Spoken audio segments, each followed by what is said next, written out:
And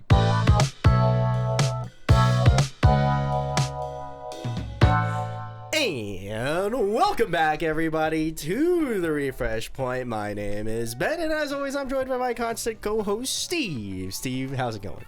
Doing pretty good. Just in the midst of some intense tournament prep for the end of the month. Yeah. There's all kinds of tournaments going on. In fact, one of them just happened last week. That's kind of optimistic, actually. This assumes that I get this assumes that I get back and edit the episode, and it drops next Friday, 3 days after I get back from Ohio. Just immediate. But yeah, definitely. Last week there was the summer solstice, while in the next week, Steve will be going to Sacramento, California, to Gold Star Collectibles. And so we're going to talk about all that. We're also going to be checking back on some of Steve's ambitious deck building, just a little bit, just a tiny bit, and speculate a little bit about France's Springfest. It still hadn't happened yet. In fact, it's happening tomorrow. Again, assuming that, very optimistically, that I edit this and release it on August 16th. And you know, if you're listening to this and it's not August 16th and like it wasn't released on August 16th, then you can say in the comments, Ben is a liar. Just send it right out there. See how much engagement we get on these sorts of things. All of that and more after you go ahead and shuffle your decks, tap or cut. We'll get right into the refresh point with some breaking news. Love Live 10th anniversary? Question mark? Yeah. It's out.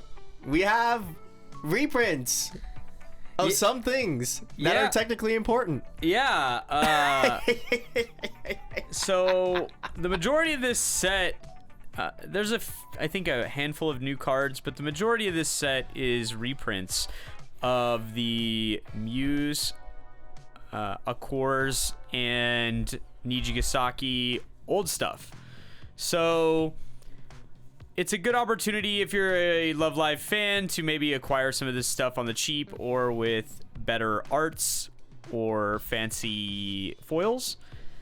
But if you're old and crusty like me and you still have the original cards, then yeah, you won't need much from this.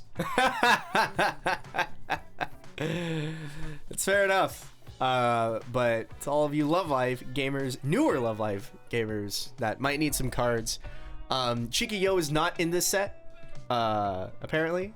Question mark? I think a good chunk of this is going to be old Love Live Muse stuff is going to be the attractive part of this, because a lot of those cards have just become very, very challenging to find. And if you're a fan of Love Live Muse, which means you're automatically old. It's been like 8 Love Lives since then.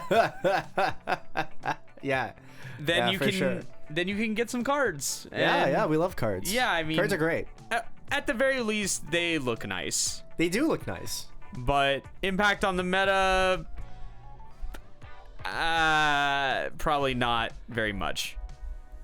Speaking of cards that were or weren't printed, the Revue Starlight El Dorado visual novel came out right on the heels of them killing the mobile game, which is great for my wallet in the sense of I won't play that mobile game anymore, or any gacha game, because I hadn't played any besides Revue Starlight Real Life. And with El Dorado, they just keep, in JP, they keep making the 8 standby list better and better. It already has like a few promos like On Color Climax Swap and like a bunch of other fun things. You know, a better 1/1 counter if I recall correctly. And also, not for nothing, with Revue Starlight El Dorado, they printed a fucking refresh counter. Bruh! What? I think I'm the only person left in the Weiss community that doesn't think very much of that mechanic. Okay. I would like it if unique technically relevant cards especially in a set that was already released both ways, and for a game that was released internationally, there might be a way that we could get this promo. Perhaps. Right. And like I said, like, it just makes the 8 standby deck in JP better, because that deck famously does not have that much deck speed. You're already playing a defensive style, and you're playing an end game that on average you're not going to use that much stock. So if your deck state sucks, we have these guys that you probably have an assist and a brainstormer that's both say on act give power. You get to refresh counter, fix your whole deck state, damage scry, tell the opponent to fuck off. I'm gonna be honest with you. I haven't seen any 8 standby deck that was particularly good at compressing. In this day and age, it just seems like they have a hard time establishing the type of I'm boards. not saying it's great or top the meta or anything like that. No, I'm just being salty. Okay. My bad. I forgot. Yeah. I forgot the goal. My fault. Yeah. That sucks, Bennett. I hate to hear that for you. Yeah. Thank you. Because again, like, it's not a great deck. It's just like, it's fine. It's fine. It's completely fine. Why do they get a refresh counter? Why can't, if I want to try the same deck, why does it have to be like slightly worse? Like, they got me so down bad. I wrote, they have a contact us form. Okay. On Bushiroad's website. Great. Where you can send feedback or tell them about anything. Right. And literally, like, the night the game released, a photo goes up on Twitter, and like there's and the card is shown, and it's like the box art looks very pretty. Also, it's a refresh counter, and I'm just like, all right, dear Bushiroad, to whom it may concern. Right. Given that this game was released internationally, and it's not like the stage plays, which were only in Japan, and you could have only understood if you knew Japanese and were in Japan at the time. Understandable, we did not get the stage play extra booster. Completely fair. Right. Fair enough. But this game is on Steam. It has an English translation. You sold it to the whole world. Just let us have it. Right. It's not obscure. It's even like this is also like canonically the end point of the series right now. Like the way the series is structured is that there is the so in media there's the anime, there's an anime recap movie, then there's the movie direct sequel to the anime, and then there's the game. The game takes place like basically right after the main events of the movie and before the movie's epilogue. Right. So this is like fully in canon content, right? And like I'm not gonna cope as hard as to believe that they will hand us an El Dorado set, but like, can we? Like, I'll buy this game again. I won't hesitate. I'll do a buy a box like promo for this card. Just screw it. Whatever. I don't care. Can we just have it? Yeah, I don't know, but like a shop promo, anything. I will take any way that they feel like they'll make money and they'll be able to distribute this promo. Any way is acceptable. Like, yeah, I don't know. Well, I hope it works out. But if Bang Dream has been any indication, I know it could. Yeah. Eventually, they get some stuff. I don't know. Yeah. True. Yeah. But yeah, Ohio. The summer solstice happened, and we commentated it, and it was awesome. It was so cool. We definitely had an amazing time. It was a great start for our experience commentating, and we definitely did very well and not shit. Right. Yeah. That definitely happened. That happened for 100%. That 100% happened. And then next week, Steve, you will be going to Sacramento. Yes. Yeah. So we haven't had any good barometers for what the meta is going to look like post ban list yet. So these next few upcoming tournaments are going to be the first feel out by the community about what they think at least the meta should look like going into fall. Right. Which I think is important because it's kind of funny that a Springfest tournament will also fall under this category. Yeah. Like the France tournament has been delayed for so long that a ban list happened and will be legal. Yeah, in a way that benefits all of us, but in another way, Springfest events are not usually the world's greatest metric of what the 1v1's going to look like. Yeah, for sure. But we'll see. The problem with the Ohio event is that it's a mixed language event that's going to be just like its very own unique experience. Yeah, it was its own unique experience. Yeah. It was very cool to commentate. Yeah. Definitely. 100%. The food was definitely so good. I had Culver's probably on the way from the airport to the event, and it was definitely good. I love recording about events that are going to happen. This is the type of thing that like makes my brain lock up. Yeah. You have to keep remembering that this comes out like in a week, but also like in a week a lot of things happen. I don't know whether I prefer to sound like a time traveler or whether I prefer to sound like Nostradamus.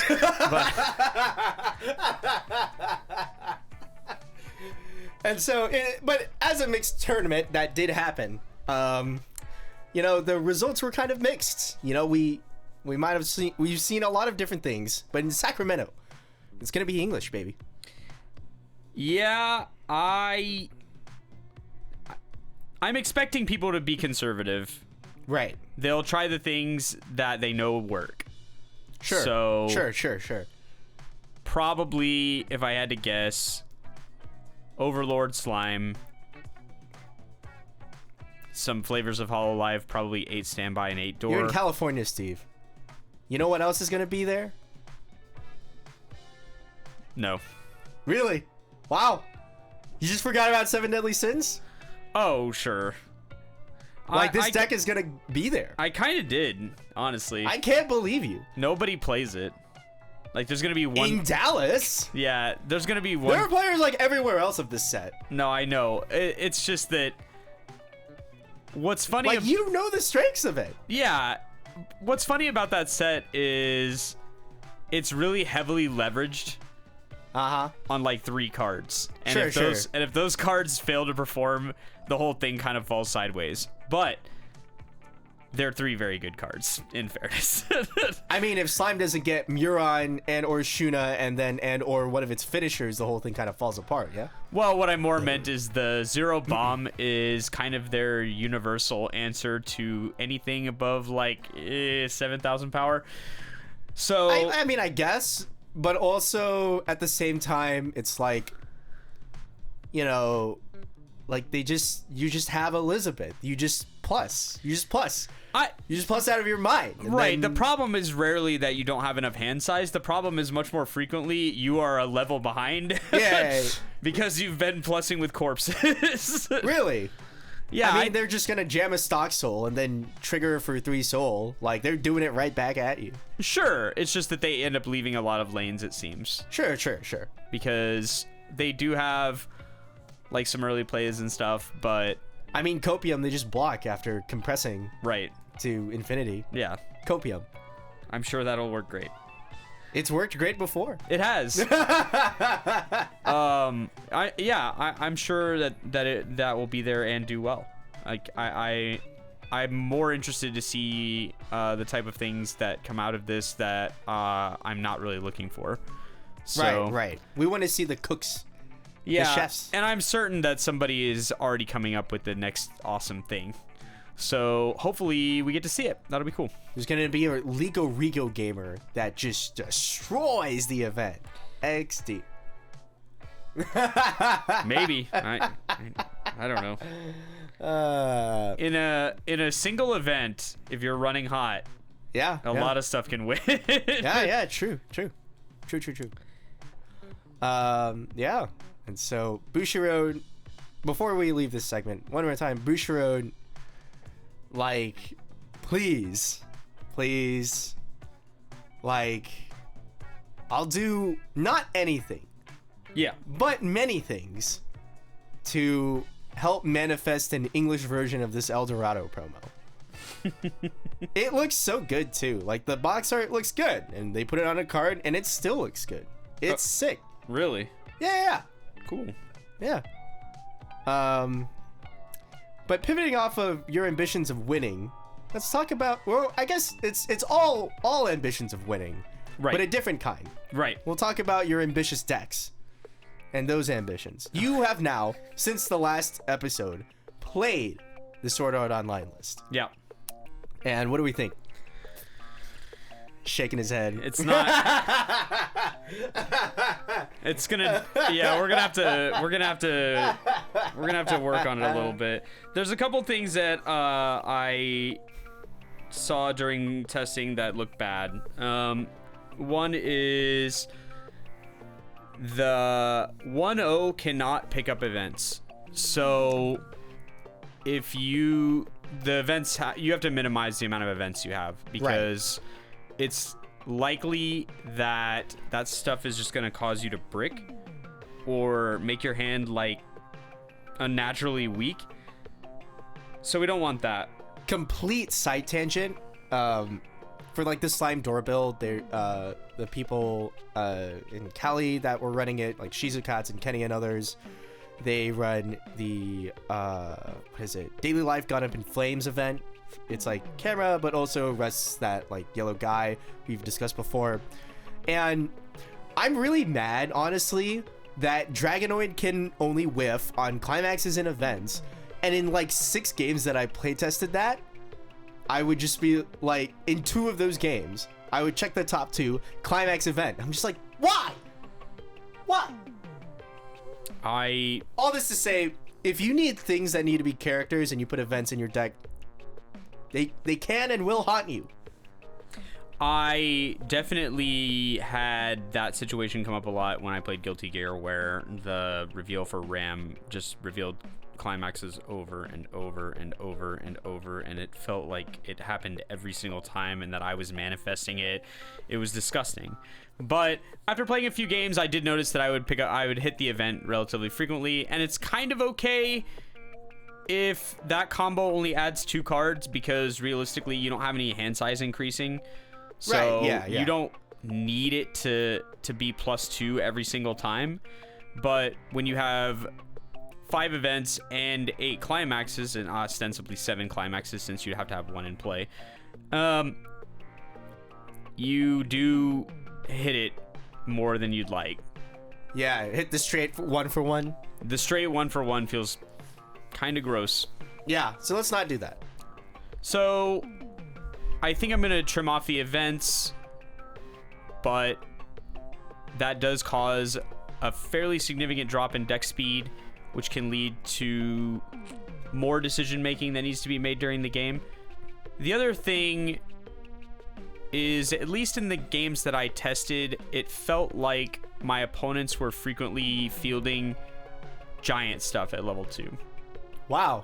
Just, you don't say. Just absolute, not slime.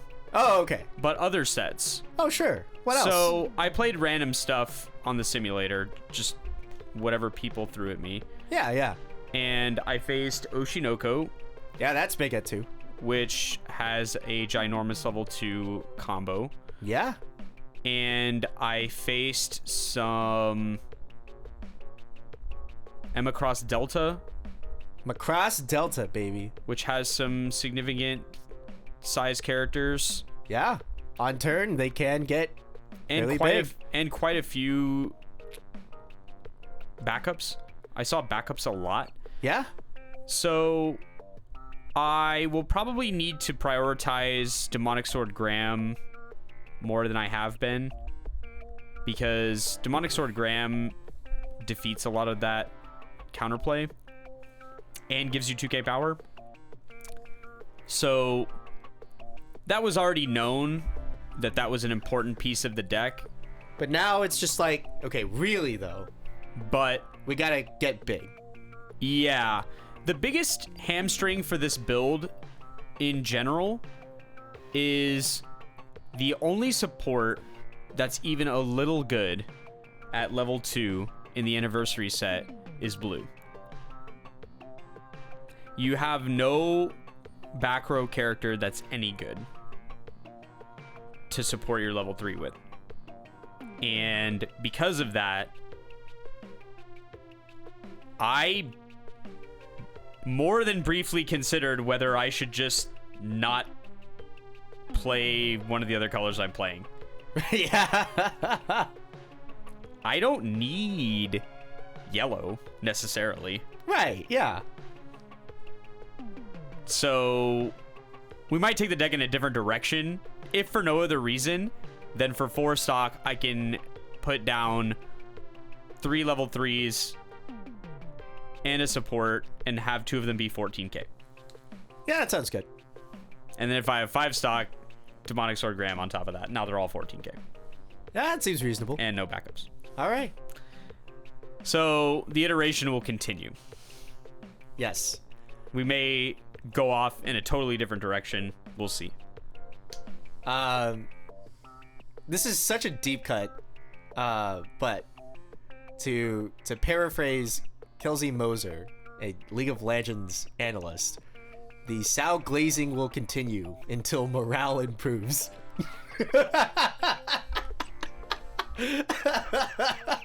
This guy acting like he didn't talk about Revue Starlight for 25 episodes in a row. Yeah, like it's the same over here, but now you're doing it. Now we're both doing it. It's getting worse. Here, I'll edit that. The mid-tier glazing will continue Fair until morale improves. Kinda, yeah. Kinda, yeah. You know, speaking of Revue, you know, how are we cheating, Steve? I am in the midst of deciding which climaxes I want to play, and I think I'm ready. All right. Lay it on me. I'm so ready. 6 standby, 2 dwarf. Yeah! Oh my god. Okay. And that's the second standby. Let me think. Is that the level 1 combo, or is that actually the level 0 combo that lets you like top check and bounces back? Oh, it is.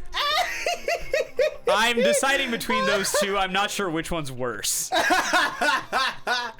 Well, one of them you need an entirely different board for. Right.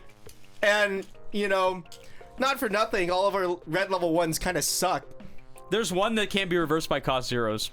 Yeah, you have to pay one for that. It's fine. Good enough? What else am I gonna buy?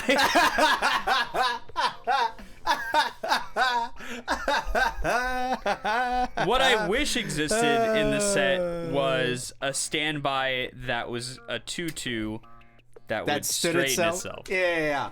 No, you get the 3/2 that straightens itself instead. Right. You already have one of those. Right. You can't get a second one. Right. So what we're gonna do is we're gonna bounce back, probably, because I hate that 1-0 combo. It's awful. Really? You just hate it? The search is just like, it's so We don't like 2 cards? We get 2 cards if we have 2 zeros also. Yeah, 2 complete giga randoms straight off the top. I think you get to look at 2. Yeah. Yeah. Yeah. So It'll work. It's basically searching. Oh my god. No, in all This seriousness, is so funny. In all seriousness, I think you have to play the 1-0 just because you do need some sort of like specific sculpting for For a door combo? for Yeah. your awful hand. Yeah. I'm still gonna play that 1-1 though. I think that Yeah. I think sure. in the meta, there's nothing wrong with having a character that can't be reversed pre-level 2. Okay, pre-level 2. Got it. And against some decks pre-level 3. Okay. All right. Okay, yeah, sure. Obviously, the colors will be more unified, which helps. Yeah, we got red and blue. We have a lot of red and some blue. Because you got a stock swap. Yes. And also... And you got to play your finisher. Right. And I'm not 100% set up on how exactly I want it to go. But that level 1 My Attendo bomb is pretty good. So... Yeah, the top 2 check. Yeah. So I want to stand by the support. I want the 2-1 support down. Just down on the board as fast as I can get it down on the board. You want some level 0 double triggers? They're off color, but they're double trigger. It's 4K on turn. The yellow one? Yeah. Yeah, maybe. I don't know. We'll see. You can't play the yellow 1-0 double trigger. No. So, I mean, the level 0 one might be good. Yeah, I think the gameplay loop I'm looking for is get the support down, start abusing them with the support so that I can accelerate the game, and then... Yeah, and it sounds like you need damage, and standby doesn't push damage, so maybe you might need some triggering. Right. Also, the Mahiru standby is basically... That's a 1K one. It's a 1K one, right? Yeah. And a free guy. Yeah. So, yeah. Not for nothing, your hand will be slightly alleviated by the fact that you won't be playing a guy at level 2. Right. And hopefully, if I have 6 standby triggers, I might stumble into a few of them. Yeah, ideally, yes. So, that's what we're going to try to do. You know, you could do the Uber-based play, and you can stand by the blue 3-2 Hikari at 2. Yeah. 2 front or back. And then just play the 2-1 down, and then resolve the door combo at level 2. If you block, I mean... If you block, I mean, you have damage scry, right? It looks like... Yeah, I'm gonna run several of that card. I think in an ideal world, if I hit another standby, I just put another one down, and then if I hit another standby, I just put a third one down, and I just laugh. I've tried that before in 8 standby. How'd it go? I mean, we were just discussing it as a deck that exists. Well, yeah, though. I mean, yeah. I need to at least make sure that this deck's gonna have like 13 level 3s and like 25 zeros, and that's just gonna be how it's built. But I need to have... Oh my god. I need to have enough level 3s to win the game. Yeah. And I also need to escort myself there without losing the game. Yes. It's gonna have all the typical standby problems, but hopefully we'll be able to look at the top of both decks enough to where we can just make it happen. I love how I love how the door, like 8 standby as a deck is already a deck that's like you're trying to prop up all of your your kind of shit early game and your lack of finishing, and we're going to just jam like 15 card slots into this thing, just like door package, and now we figure it out. If it doesn't work out, then I'll try it with the pants package, because I'm 6 standby 2 pants. I'm already got triggers on all the climaxes at that point. I've tried this before. That exact idea, I did play it at a local. It was there. It was a deck. Turns out the problematic part about 2 pants is that if you trigger a pants, the likelihood of the pants being in the waiting room is not especially high. If you trigger it, you should know exactly where it is. That's true, though. You can always swap into it afterwards. That's what I mean. Copium. I'm looking forward to this. I think that pants combo is on a Maya too, isn't it? Yeah, it is. Sick.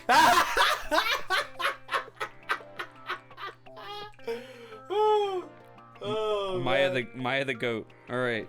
This guy's gonna play 6 standby 2 pants. Okay. Though I did think that with the 2-1 support, the bar actually looks kind of tempting. Yeah, the bar finisher. where you hit them for 4, Yeah. and then you give somebody like minus power or something. I don't care. 4 damage though. Yeah. 4 damage for. At that point though, it's so expensive. I might as well play Claudine instead. Yeah. Just the off finisher. Yeah. Right. Wait. The bar finisher is not expensive though. It's pay 2 and ditch 1. What are you talking about? Pay 2 and ditch 1. Oh, the relive bar finish. The last shot one. Yes. The one that needs a specific copy of a different card that doesn't burn for it, and in fact, I think it clock kicks. It does clock kick. Yeah. But it doesn't have any real ways to mitigate it. I think it says like anti-event specifically. So it doesn't have any way to like mitigate. It's big-ish. Yeah, it's not great. I was almost thinking that you were going to discuss the Mahiru bar. The Mahiru bar just doesn't deal enough damage is the problem. It's clock kick and then top or bottom. Right, which is not Great. great. No. I might build it one day though for fun. That would be a full Mahiru deck. Just Mahiru 0 combo, Mahiru 3 combo, Mahiru bar. That'd be funny. Yeah, what's very cool Oh, man. What's very cool about Revue Starlight is the psychotic amount of effects relative to the number of cards that exist. Right. It's just there's just a million cards because they've put out 3 sets for this thing. Right. And they really cooked on some of them where what I remember about Revue Starlight is Futaba Karuko, because Right. Futaba Karuko was one of the first finisher combos that I remember seeing and being absolutely floored by how much damage it did. It was just it was surreal how fast you would die. I mean, you can play that, but augmented now. I don't think it's that good in the context of now, but in the context of when it was released, That's true. it just did so much damage. Yeah, dude. It's like on cancel burn 2 and you were just jamming your opponent. It was disgusting. But the ultimate problem with that deck was outside of those 2 cards, the rest of the shell not great. Not great at all. Right. So, I will either play 6 standby 2 pants or 6 standby 2 door. I'm not sure which one I like more at this point, but I'm sure it will be peak hilarity watching me try to do it. So, I think it is funny that you've landed at near the end on like a 6 standby 2 something, and even potentially 6 standby 2 pants, which is something that I tried for, and I was just like, the problem with the door as a piece for the deck is it eats so many slots.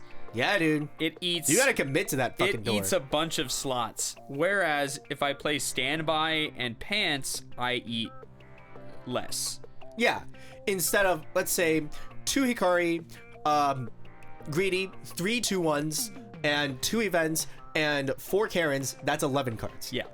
Oh, and then the 4 climaxes, but whatever. Or 2, I guess. We have to play climaxes no matter what. Yeah. And so, instead of all of that, you get 8 cards. Or potentially, if you want to cut down on one or both of them, you could greed for 6. Because you need the Maya and the Claudine. And that's it. Yeah, I'm guessing Claudine will be in no matter what, just because I like that card a lot. Yeah, it kind of lets you check for if you have a trigger. Yeah. It's not just that, it has synergy with the 2-1 support, whereas Karen kind of has anti-synergy with the 2-1 support, because you don't want to attack with Karen after you've already looked, probably. Unless you see more than one climax. Yeah, pretty much. And the chance of that happening feels kind of low. Oh. Well, I mean, it's kind of more like I find that depending on how many blocks they have left and like the damage they're at, it's nice to see the one climax because then you get to guarantee the burn 2 and then you block like a big swing, but like you make sure that if they're at like 3-0, right? And you want like all of these little itty bitty packets to like poke them down into oblivion, it can be like, if you see one climax, then you have a lot of choices. yeah, there are many choices. I would send and if you draft as well, then you can see if maybe you can do like a side, yeah, and not even a side, but if it's clean for your 2-1 to swing first, and that's a guaranteed 2, then you can really like, you know, gamba at it, and you can do like the 3-2 after the 2-1 and try to snipe more than the one climax. Right. Or yeah, lots of many options. So that's what I like about Maya, is because Maya gets the synergy of look and see if it's gonna burn, then set it up to make the burn at peak effectiveness. Right. So that's kind of cool. The problem with that is you need a lot of triggers,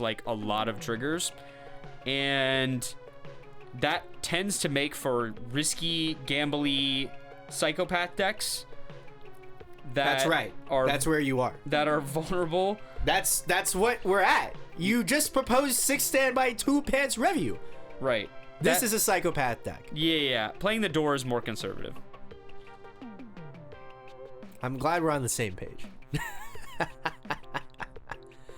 But yeah, so you'll give me a list, and I'll make it for you, and I'll give it to you, and then we'll watch it lose.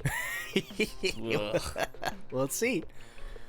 And now we'll head on down to the Spike Corner, where we're going to discuss at the top of the hour the Summer Solstice event that just happened. It was really a great event, right, Steve? Yeah. You had a great time commentating it with me and with Goth Mamamas, Hillary. I did, and it sucked that I had to check out during portions of it, but the parts I was there, I had a great time. Yeah, it was amazing. Really interesting to see a few of these JP decks come in with kind of like your usual suspects for English. You know, we saw obviously what is it? We saw, you know, some like restricted slime because it's banned in JP, but still a fairly good deck. And so we did see a little slime. We saw, you know, people playing their heart. You know, we saw some Ruby. We saw even like this poor Atlo player, and it was very interesting. And on the JP side of things, we saw, you know, the new Mirrorverse set. Super interesting stuff. You know, that King Mickey healer interaction is very wonky. It's very interesting to see. And on top of that, we saw Macross Delta, which you got hit with recently. And how do you like seeing your opponent and realizing they'll never refresh again and take a refresh point? How does that feel? If the game is competitive from a board state perspective, right, it's not that big of a deal. How it presents itself in a very awful way is when they have a board state that's hard to crack, or your deck just isn't the type of deck that cracks board states. Right. So instead, you just kind of do nothing and watch them trigger the same 4 cards over and over again. Yeah. Because they have a free twin driver. It's one of those twin drive and then put it back type mechanics. Yeah. So if you mill the deck down to 5 cards, Ben, and then you trigger 4 of the cards, do it with me here. Yeah. We just never ever trigger climaxes because they're all in the waiting room every single time with frequency. Yeah. And even in the times where they did trigger a climax, they immediately got it back out with the twin driver guy. So it was just one of those things where I watched my opponent get the best possible version of this like 5 times in a row. And I was just I try not to disassociate during games, but I was certain I would lose. Yeah, did you feel trauma from that, seeing that on stream last weekend, or were you out at that time? I can't remember. I don't remember seeing it, but that doesn't mean it didn't happen. Yeah. Maybe I didn't want to see it. Absolutely. And congratulations to our summer solstice winner. You definitely played really well. It was very interesting to see the finals. Really like clutch up moment finish. Really excellent Weiss Schwarz gameplay all around. Yeah, I love it when we get to watch people at peak expression of their skills in a situation like this, where you've got this pretty sizable event, it's well run, and this is just a great way to cap it off. Yeah, that joke ran immensely long. I'm surprised we were able to pull it for that long, but obviously neither of us have seen anything yet from the summer solstice. But we're gonna be right. But we're definitely gonna be right. Quote us on it right now. Now going into the actual Spike Corner, what do we think actually will happen at the Movo Springfest? I'm not sure. Like, it's already Europe, which, sorry Europe, but the player base has been smaller than at US events. Like, it's not an insult, just like, it's a fact of life that it tends to be slightly smaller on average, which leads to, especially in Springfest, even more of like just play what you want kind of, teams. Right. I expect we will see more of the stuff that won before. Right. I find that whenever Restrict comes down, people will frequently pivot to some sort of comfort build. Right. So I'm guessing Nino, we'll see more 8 standby Nino than we've seen in the past. Right. I'm guessing we will see more Spy X Family than we've seen in the past. I'm guessing we will see more. I mean, Spy X Family, that already had more placements than Slime in spring. Right. But I think there'll be even more. And obviously there will be a ton of Slime, probably more Overlord than people would anticipate. And I think also more Kaneda Marine, because that seems to be the default deck that Hololive players fall back to anytime something bad happens to Hololive cards. Yeah, for sure. So a lot of predictions on this episode. This is a real crystal ball kind of episode. We're either going to look like the greatest geniuses that Weiss Schwarz has ever produced, or the dumbest dumbasses that ever lived. But we don't want it any other way. Well, given that you already won Worlds, I feel like we had a lot of luck pushed already in the year. And it's okay for it to go down at some points. My partner just insinuated that I luck sacked Worlds.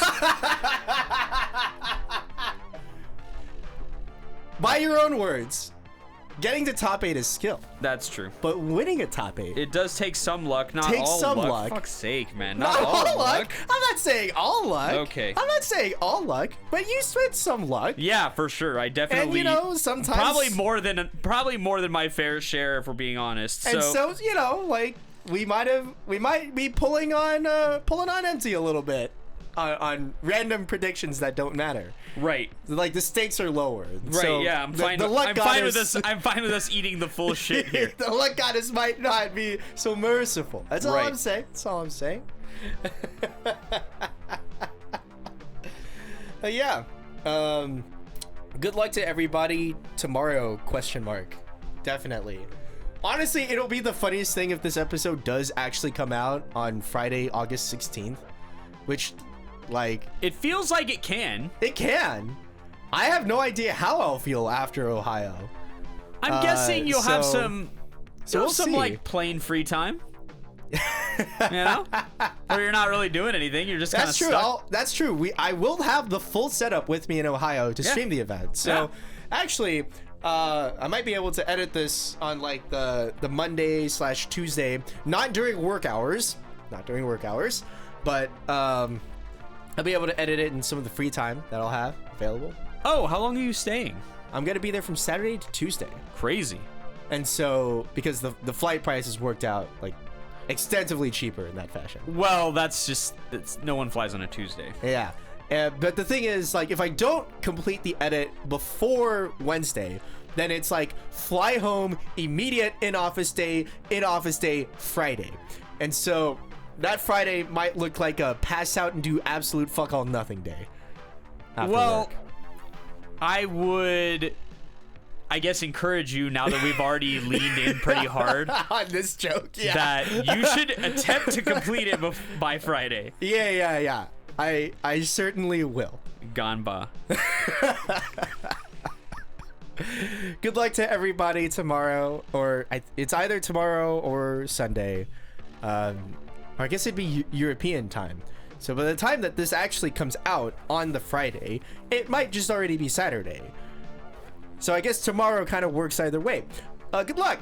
Have fun. I know Avis, it's just an absolutely cursed travel itinerary that consists of like I think it's like fly, bus, train, something, get there, play the tournament, bus, train, fly, whatever, right back home. Like, it's and I think it is a joke of like, you know, some people go to France to go to like Paris. Right, yeah. Or I saw some other tourist trap, but I'm gonna go there to go straight to Weiss. I saw her post on Twitter, and I did laugh at it. Yeah. But that's the card gamer life. That's the card gamer life. You go to a city that you've never been to, you fall asleep, and then after ordering DoorDash, then you wake up, Uber to some hotel/game store ? Play for the entire day ideally, then reverse that whole process where you go back, order DoorDash again, and then leave. That's gonna be Sacramento in a nutshell for me, unless somebody invites me to go somewhere, which I don't know if they will. I'm not that kind of person normally, but yeah, it'll be funny. That's just card games, baby. Sometimes people, because I went to so many tournaments in the fall, like people would ask me like, yeah, I mean, you went to all these different cities. You're such a flight center. You're just going all these places. I was like, yeah, I mean, I was there. I was technically there. I saw a bunch of this one room. Yeah, that's okay. Yeah. Like, I mean, basically it was like New York, I think, is the only place that I've been to for card games that I also had time to go around a little bit. Yeah, you have to make time. You're not going to have time. Or you have to make Tokyo. Time. To be fair. Obviously Tokyo. But, I mean, that's international travel for you. All right. Rounding out the Spike Corner today. Steve, how do you feel about the Limit 2 now? For Gura. To clarify. Yeah. I've played around 20 or so tournament games and probably quite a few more casual games. Yeah, sure. With the Limit 2. And ostensibly, you would think not much would change. You replace 2 level 3s with 2 other level 3s, and all the other play patterns are basically the same. But what ends up happening sometimes is your hand can become very, very awkward, because the chance of you wheeling into anything that you need in the late game, Gura-wise, is not going to happen. In fact, there is no better feeling when playing this deck than raw drawing a Gura. because you were like, holy shit, what do we got here? This looks pretty sick. So I found my hands being very, very awkward. Yeah, for at sure. points. Yeah, but yeah. for the most part, it's a lot the same. Right. I think that people who iterated on the deck and added red around the time prior to the restrict, but when Gura was more on vogue. Yeah.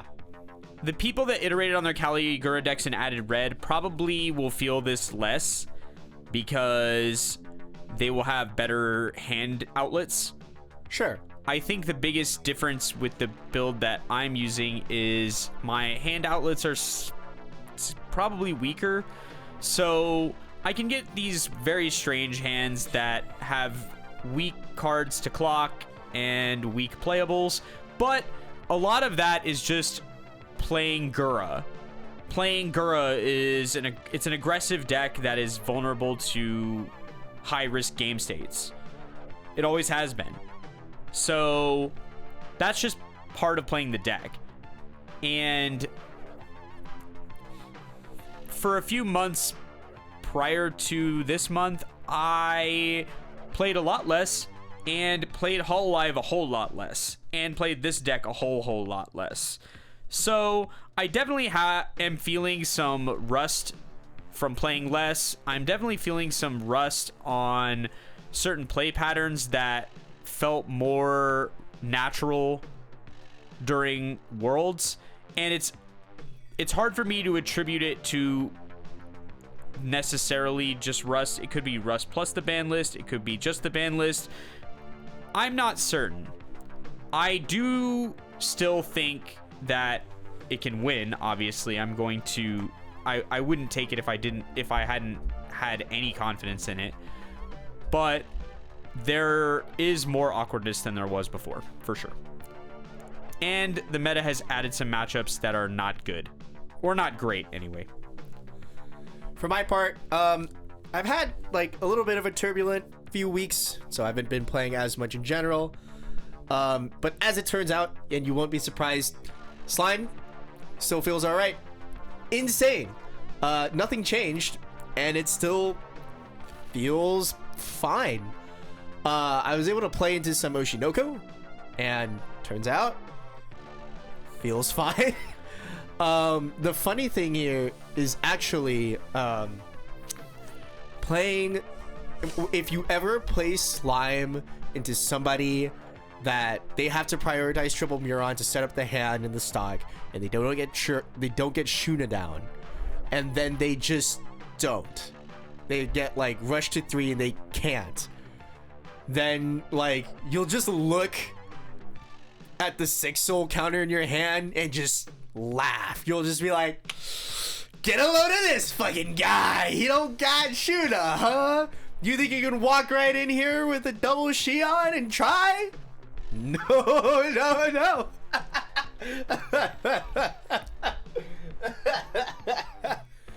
Not this time. You forgot a key part.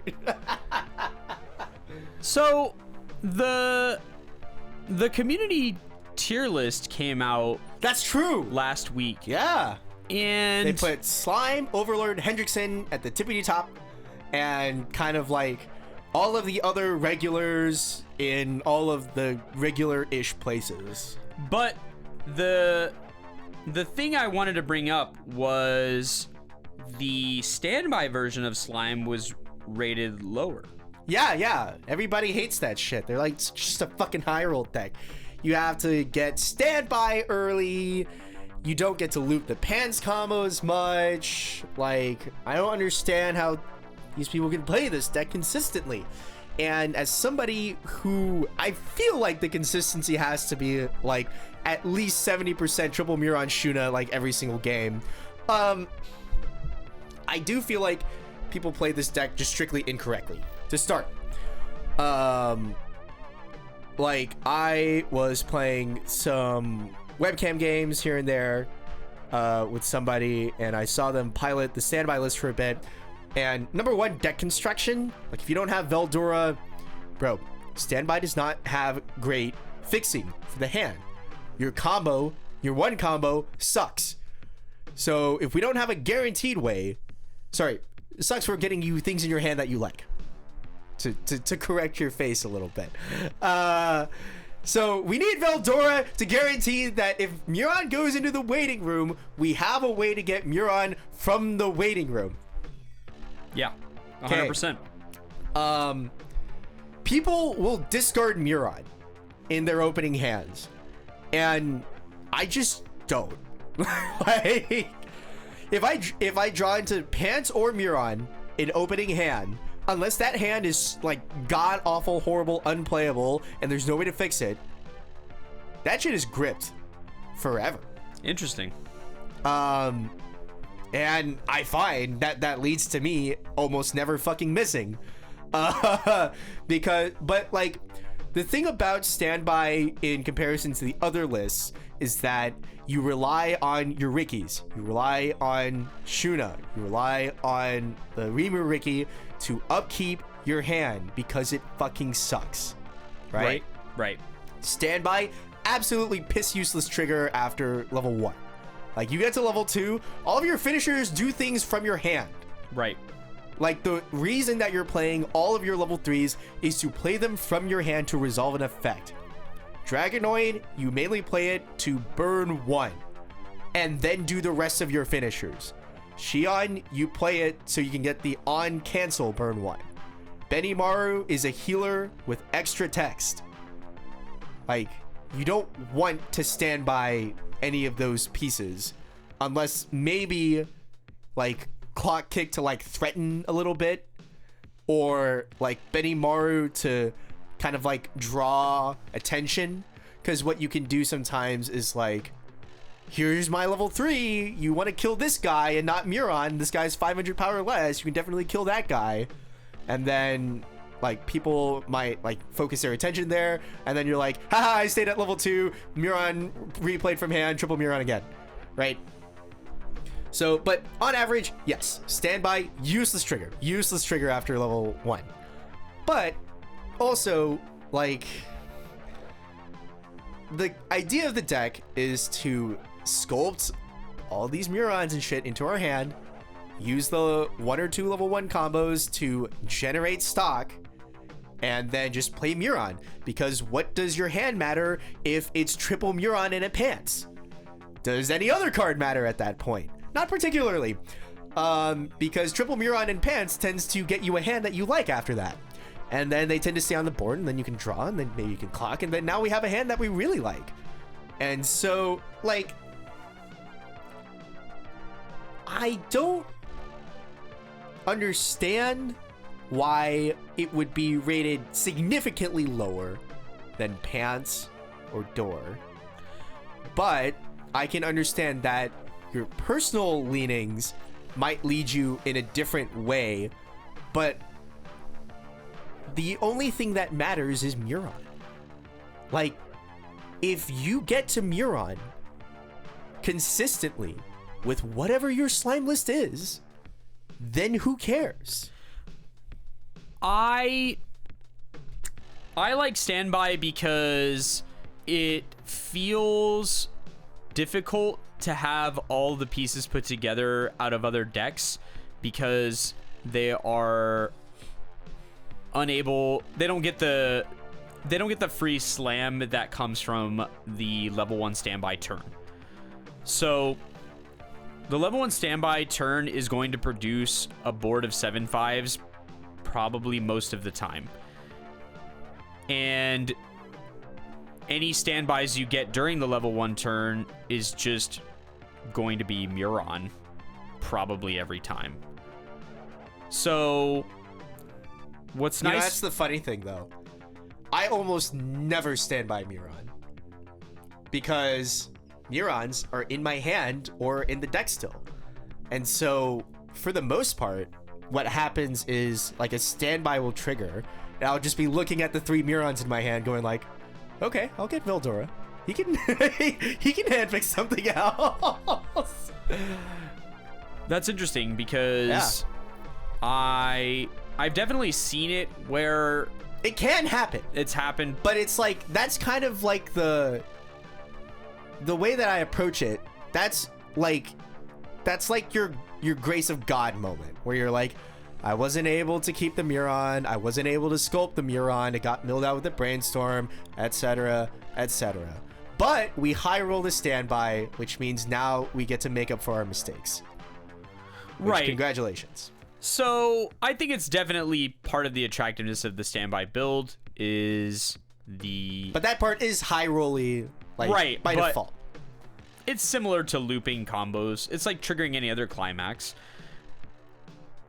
I think they have pretty okay deck speed early, so a lot of times there will be a significant waiting room prior to level 1, and sometimes there's Murons in it. I don't know. That happens. True. All the time. Yeah. So I like that. My problem with the other good part is that the level 1 standby combo is somewhat optional and doesn't really require sculpting. You're more just looking for 3 dudes to hit, and if it happens to be some combo guys, great, but we definitely don't need 3 of them. So it's a lot like some other lower burden level 1 combos where it's really great if you get 3, but if you don't, then it's not going to criminally hurt your resources in any way. Right. So I don't know. I see the attractiveness of both builds. 8 pants is an incredibly good set of climaxes if you can pull it off. Just ask any of the 8 pants decks that are patrolling around the meta. Yeah, no. But what I will say is that I feel like the way that I'm approaching it is predicated on the idea of I don't feel like I stay at level 2 for very long, very often. I don't think many decks do. And so they want to. A lot of the idea behind 8 pants is that if you block a little bit, then we have pants to correct pants into our hand, and we can build Giga Resource, and we can output damage. Sure. And, stay at 2 and push an advantage and snowball. Right. I just don't feel like that manifests as often.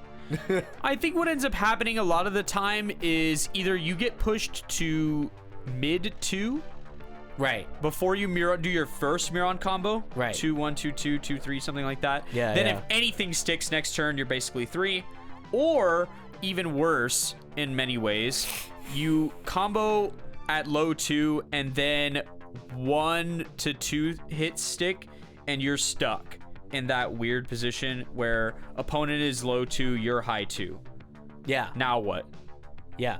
Do you go for it, or do you hold and pray, knowing that if you land 2 hits, now they're 3, now they get to combo, now you don't get to combo, and you can just lose the game straight up? Yeah, but I mean, Copium, you have a neg soul and a +6 soul counter. Right, so you do have some counterplay in non-mirror matchups, but that's the gamble you're making. Right. Yeah. It's all fine. This feels like the funny thing to say about the last what is it? How long have we been discussing this random slime point? 15 minutes, 10 minutes of discussion. Is that to me it feels like just waffling. Because at the end of the day, you're definitely quibbling over the smallest details of what is ostensibly one of the best decks in the format. And it feels like we all have our different reasons, and we just have different priorities, and that's just... It's nice to talk about because the other decks that are occupying the high end of the meta don't have this feature. There is one way to build it. It is the way to build it. That's true. It is not built in any other way.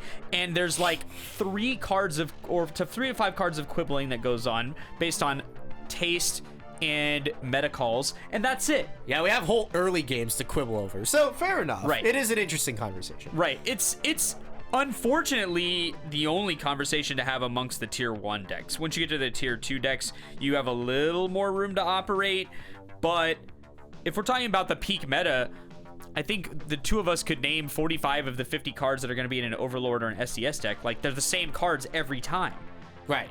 So it's kind of nice to have a set that has so much luxury that you can actually build it 3 different ways and have them all be tier 1. Nerf Slime, what the fuck? I hate this game. I want to wrap the Spike Corner real quick talking about a set that I'm interested in for France and for upcoming new events that we haven't seen any action from yet. Let's see it. Shauna. So, all right. Shauna has a support that they can run 4 of, and probably will, at least 3, that says that you cannot deal auto damage to them. Yeah. How much does seeing your opponent flip over Shauna upset you? Upset me? A Like, slime player? Worry you? Yeah. I mean, yeah. I'll have to get Gazelle. Oh no. Right. But hypothetically, they could put down 2 of these, right?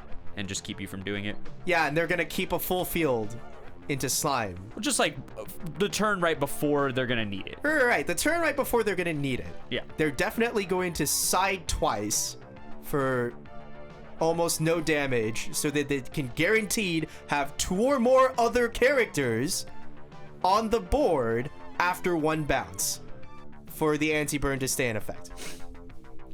Yeah. Okay, yeah. They're gonna side me twice, front me once. Or they're gonna just beat over you with their giant early plays. This will definitely happen. I mean, I can't counter at all. They're humongous, to be fair. They do get a lot of power. The 2-1 that gets on reverse stock and the early play. They have 2 different early plays. That's One is almost 15k. Oh, okay. So I think they can beat over. Right. They can crash into my 15k with 1 counter. Right. And then lose to the other ones with other counters if I'm going to be playing into this. All right. And then we bounce the burn one, and then we carry on. Not that, okay, to stop kind of messing around a bit, it's obviously something to handle. Yeah. And most decks, I don't think will have, like, great answers. Shauna can build a great board. Shauna can build strong things. They can answer Slime, like if Slime doesn't have counters, pretty easily. Like, they have a lot of power flying around. That 1/1 that says anti-burn also says 1k to level 2 or higher. And as it turns out, at level 2, we have pretty nice 2 or higher to play. And then they have a non-climax finisher, which is expensive, but I mean, you're playing 2+ in combos. One of them's on choice, one of them's on door. So pay 3, ditch 1 to burn, I think 2 or 3 is possible. Yes. Twice, even. Yeah.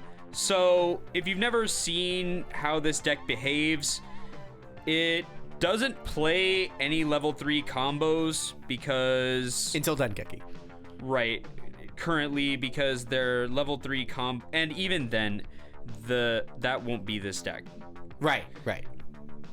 Their level 3 combos are kind of meh, and they need a ton of resources to pull off holding you. So the best of their level 3 combos is pay 2, burn 2 on attack. So that's not super ideal. So most of the builds that we're seeing now are choice door, which is 2+ in combos into what is probably 10 level 3s, most of them early play healers, and then the finisher for the deck is a 3/2 that has pay. You need 6 or more experience also, which is going to fuel like having a very high level setup. It also heals on play, and it's pay 3 and ditch 1 to burn 2. Burn 2. Got it. So this deck is worrisome for a lot of decks because their game plan is heavily focused around dealing significant damage with auto effects in the late game. What I will say is this deck will make you play the most fair Weiss Schwarz of your life. Right. So you will now have to just block. Then vanilla swing. They get to burn and you don't, is kind of the trade-off here. Yeah. So if we can't handle your, if they outplus you, if they like outboard you, outplus you, outdamage you, now you're uber fuckered. Because in a lot of different like matchups and setups, right? What happens if they like get the advantage on you in game state is that you get to go to level 3 and then infect your finisher.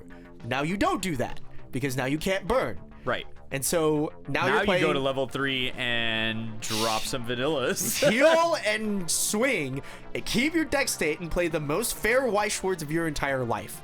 All right. So I think this deck has a little bit of traction in the meta.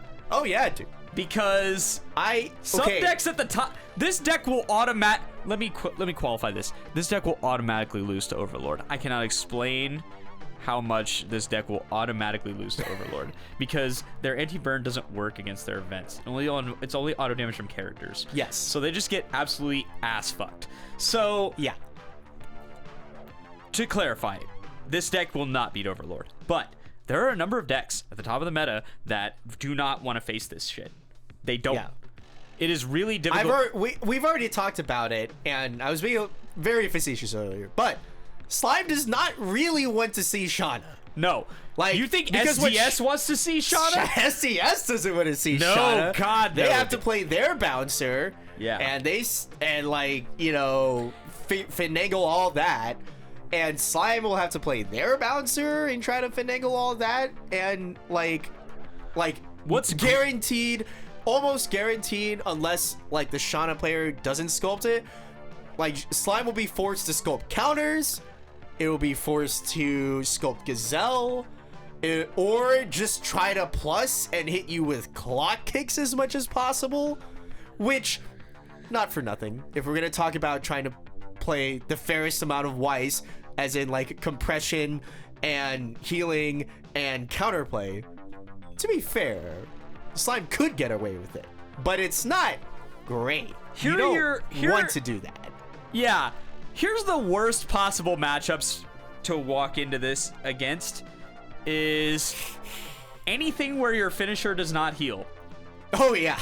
If you're playing Itsuki, brother. Does Itsuki have any bounce?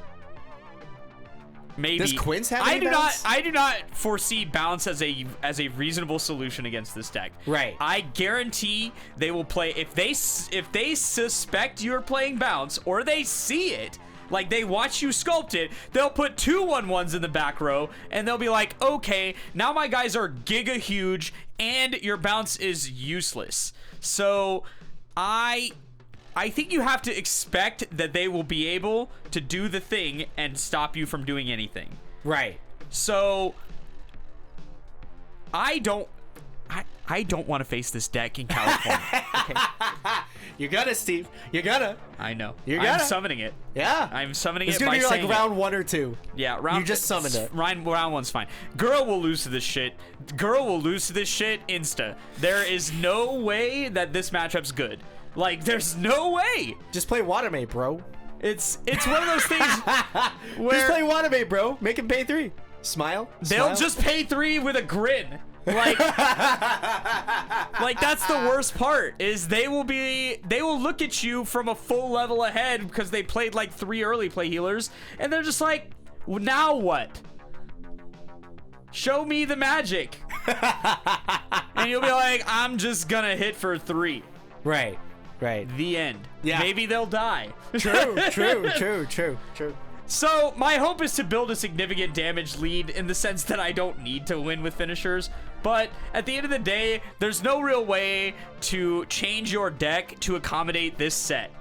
Yeah. It's going to do this thing every time. And you have to hope that the game state is bad enough that they can't just strangle you to death. Or that you run out of time. And then you both lose. Because this deck is, if a deck's gonna go to time, it's this one. Oh, man. There's probably nobody flirting with Minus Souls right now, but I guarantee someone's flirting with this thing. Like, yeah. There's a non-zero chance that this is at every event you go to. You know what I will say is, this deck kind of by itself is a great argument for putting the guild counter into a slime list. Where you're just like, oh, you tried to field a full board to beat over my guys, huh? What if I punched over each and every one of your guys or matched them? Smile. Yeah, I didn't... It's great for the mirror. It's pretty alright into this. Like, because it's like, I mean, not for nothing, it is possible for them to, like, get to Giga over, depending on the setups, but, like, you know, if there's gonna be a deck that can field counters on a board to just make Shauna not have the 2 or more character condition and make them hate their life, it's still probably slime anyways. Yeah. Out of all the decks that have, like, burn finishers to effect. I think their best setups are probably in that 14k power region. Yeah. So both the early play healers can be 11k with nothing. Yeah. Yeah. So and then one of them gives 1/5 on attack. It can assign it. Yeah. And then the 2 ones that get, like, on reverse blind stock, they get power from other people attacking. Right, and also I've seen this the Fumio. They have a Fumio. They're gonna run it. Right. It lets you act to give power. Oh yeah, cool. For 2,500. Yeah, sick. That's a lot of power. That is a ton of power. And then on placement, it gets power. Yeah. So power. They need to fight for the board, and they will fight for the board, and it is likely they will have control of the board in most matchups.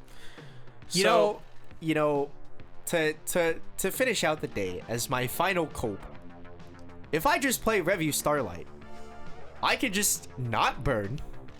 I could just Genba. Like, it'll be like, you can't burn. I'm like, burn with the event, and then check your 3 and pray heavily twice.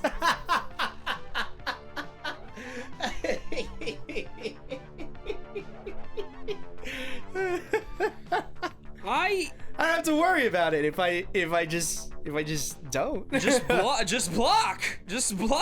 How can they block if I scry 2 climaxes off the top of their deck? Smile. This will definitely happen. Yeah. Event burns band together. I get burns too, motherfucker. That's right. I'll run 4. Nah. You know what I'll really run? I'll run that fucking blue event. Right. hit him with the mill for souls. Yeah, hit him with the mill for souls, baby.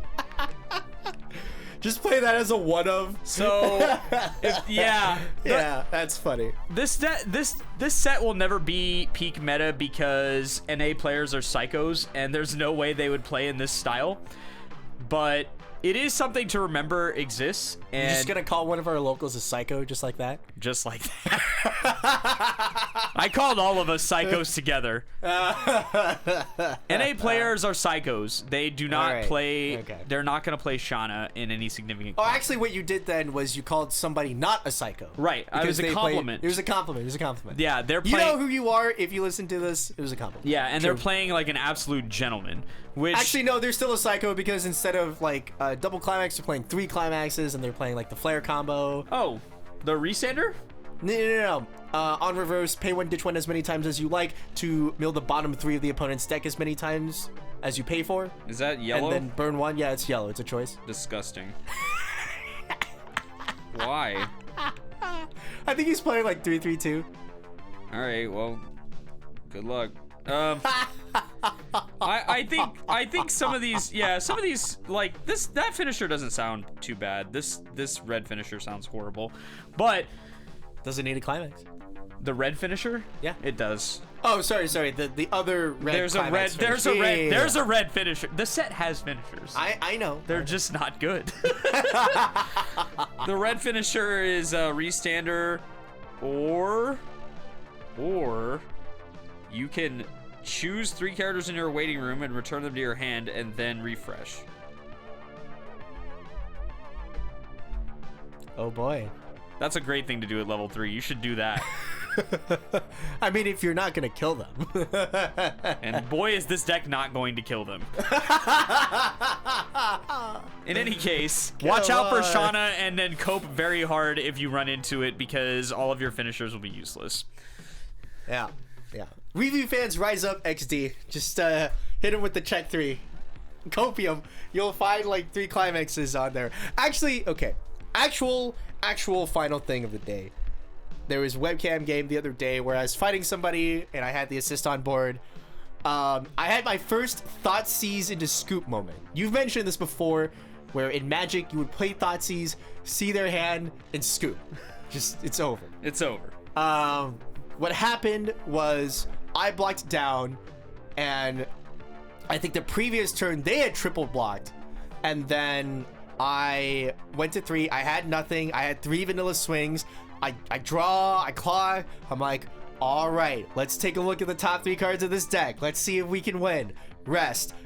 Climax 1, 2, 3. Unfucking winnable. Completely unwinnable. Just like, all right, I scoop. Yeah.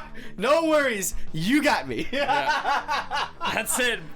We can wrap it up. That's it. We're done here. That's it. Just no worries. You won.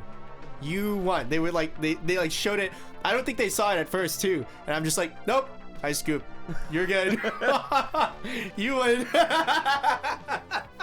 It sucks, but it is what it is. It is what it is. And that's our show for today. So tune in next time after your next deck out. And don't you forget to take the refresh point.